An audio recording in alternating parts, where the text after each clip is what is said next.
Halos pumalo na sa 100 ang nasugatan dahil sa paggamit ng paputok at ayon sa Department of Health naitala na nito ang unang kaso ng nawalan ng pandinig dahil sa kwitis. Si Ryan Lisigas sa sentro ng balita.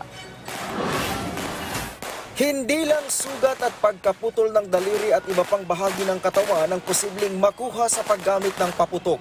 Dahil ngayon, may naitala na ang Department of Health na nabingi dahil sa iligal na paputok.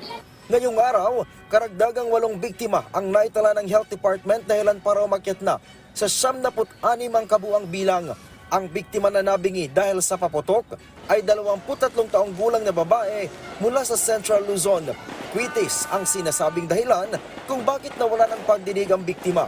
Ang panibagong batch ng mga biktima ay mula 5 hanggang 49 na taong gulang.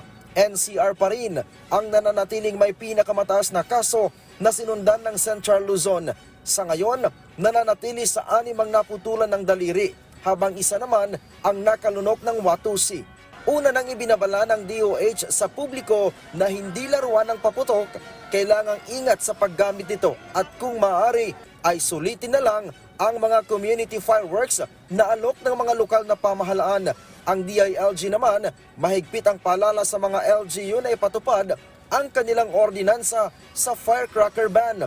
Batay sa tala, higit 1,200 LGU ang may ordinansa na nagbabawal sa paggamit at pagbebenta ng paputok. Ryan Lisigas para sa Bayan.